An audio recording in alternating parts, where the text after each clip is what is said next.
Back to our coverage of the recapture of some prisoners at Lafayette Correctional Center. I'm joined by security analyst Darlington Umaru. Mr. Umaru, thank you for joining us on the news at 10. It's one jailbreak too many in the past 2 years. What really do you think is happening?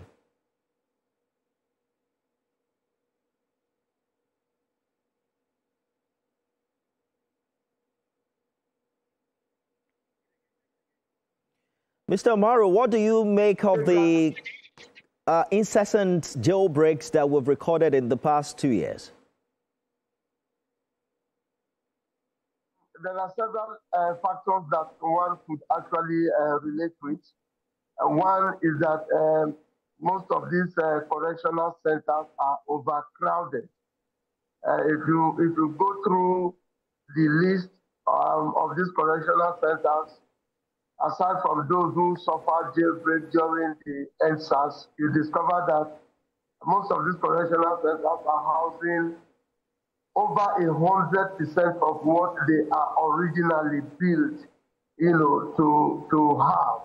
You have awaiting trial, you have those on awaiting trial, you have those on awaiting bail, you have those serving jail term actually. You also have those who have been, condemned to death by the court of laws, awaiting a death. But all of these persons are crowded in the correctional centers. You usually have those who were arrested by the police either for wandering or for minor cases. And then you have people who are, for as little as 5,000 to 10,000 naira are in those centers, just for somebody to come and pay that money for them and then be set free. That's one of the issues.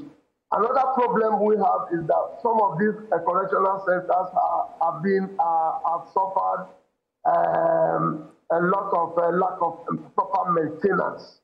And then what is the kind of security you have in this around these correctional centers? I have suggested some time ago that for any correctional center, there should be a security post not too far from that area that can quickly respond when the need arose, particularly when they signal that some persons are attempting to break this gate. And then some of these correctional centers, are they actually housing the exact kind of persons who they are meant to hold? For instance, we know about the level of insecurity in the country, talking about banditry, talking about Boko Haram, talking about Israel, talking about other bodies. Are these correctional centers meant to house some of these things?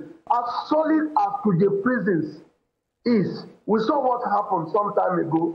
The jailbreak that happened there, it took them several hours. They even delivered sermons before they left that place.